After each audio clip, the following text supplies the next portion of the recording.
Hello everyone, my name is Aditya Shankar and today we are going to see an important section in IWT, that is HTTP protocol.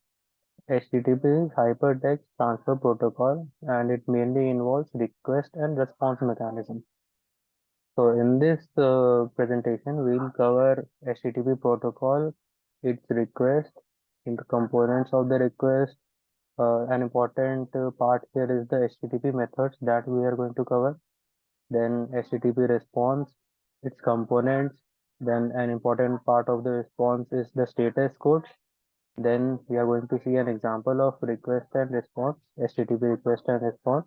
And then we'll see why headers are important in HTTP. And finally, we'll be concluding. So, what is HTTP? So Hypertext Transfer Protocol is a protocol that is used for the exchange of information on the internet. That is, however, we convey to a website. HTTP is the protocol that is followed while the transfer of our data between the server and the client. Client are the users, that is us, and the server. So, as you can see, it enables the retrieval and transfer of various resources, that is text, images, multimedia, and it allows users to access and interact with the content on the web. So, what is its importance in web communication? So, HTTP can fairly be said as the backbone of web communication because it is the important thing which enables the seamless transfer of data between users and servers. As I said, it is a protocol which is followed. So, basically, without HTTP, web communication is not possible. Now, the first part of the HTTP cycle is the request.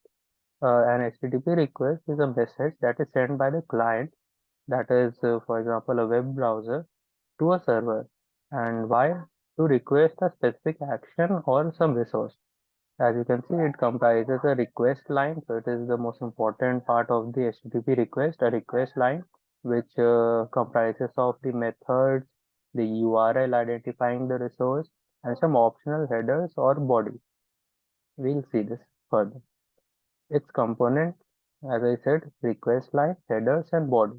The request line, I said it includes such things. Headers, so there are various headers that are provided to give additional information, like the type of data that is accepted by the client and other things. The body, it can carry additional data sent to the server, that is in forms of files, HTML files. Now, as I said earlier, an important part of the HTTP request is the method, that which method is going to be used. That is, it dictates the type of operation to be performed on the resource. So the key methods are get, post, put, delete, add, option, and some various. So get is mainly used to request data from a resource, retrieving information. Post is used to submit data to be processed to a specified resource. Put is also used in a similar way, but it updates a resource or creates a new resource if it does not exist at the URL. Delete is request removal of a resource at a specified URL. And similarly, head is similar to get, but it retrieves only headers, not the actual data. That is, it is useful for obtaining meta information. And options, that it shows the communication options available for the resource or server. Okay.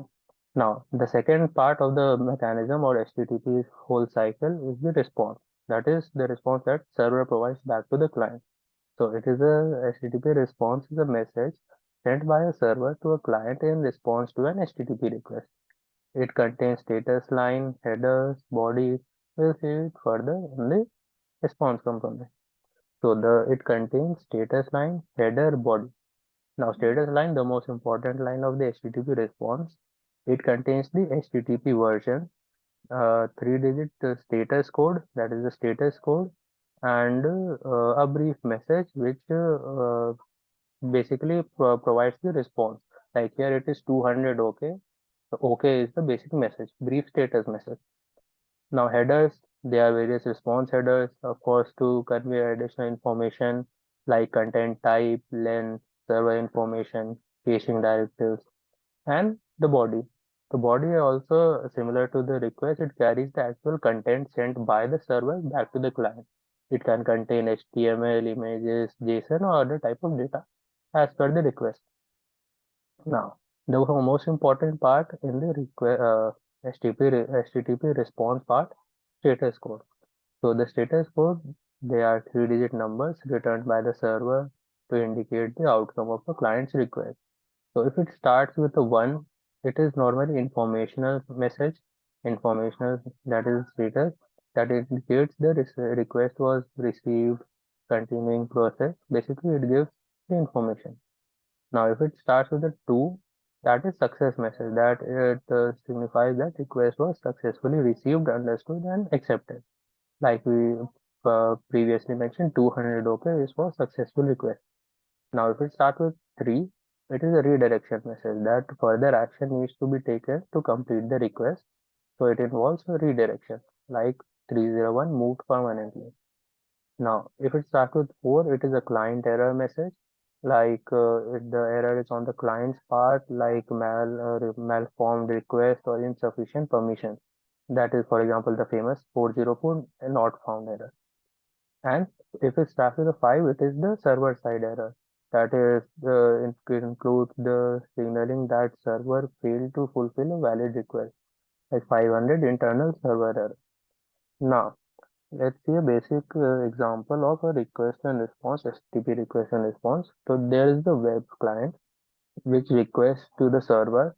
So here you can see the first line, that is get document, that is the first request line of the HTTP request. It involves the method that is used. Here it is get, then the URL document.html, and then the version HTTP 1.1. Then the host example.com, they are for the headers. There is no body, but the three dots can tell that we can add any content, that is the body part. Now this request was provided by the client to the server. Now the server will give a response. Here is the HTTP response. The first line contains the status line, that is the version of HTTP. Then 200 OK, 200 is the status code, and that is for a successful message. And OK is the status message, that is it is successfully received and accepted. And there are further headers like content type was text, HTML, its length is 1255 lines. And similarly, we can add a body. So this was basically the whole HTTP cycle, which involves request and response. Why headers were needed? So headers are needed for different purposes, like first of all, content and format negotiation. So HTTP headers such as accept and content type, they help to negotiate between clients and servers, and they ensure that the exchange data is in a format which both parties can understand, right?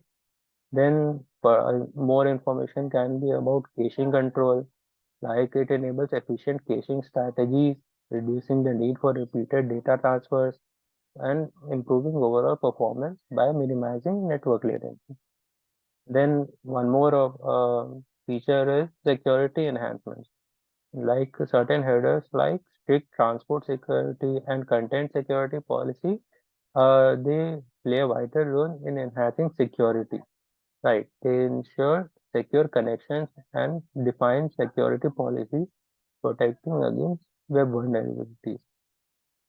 Right, this was the HTTP mechanism. We can finally say that Hypertext Transfer Protocol, they stand as a bedrock of internet communication because they basically are the backbone of the web communication. They ensure seamless exchange of the information between clients and servers, like from the fundamental request response model to the intricacies of the status codes, headers, methods. They are very important. So its adaptability through content negotiation and continuous evolution with protocols like HTTP 2 and 3.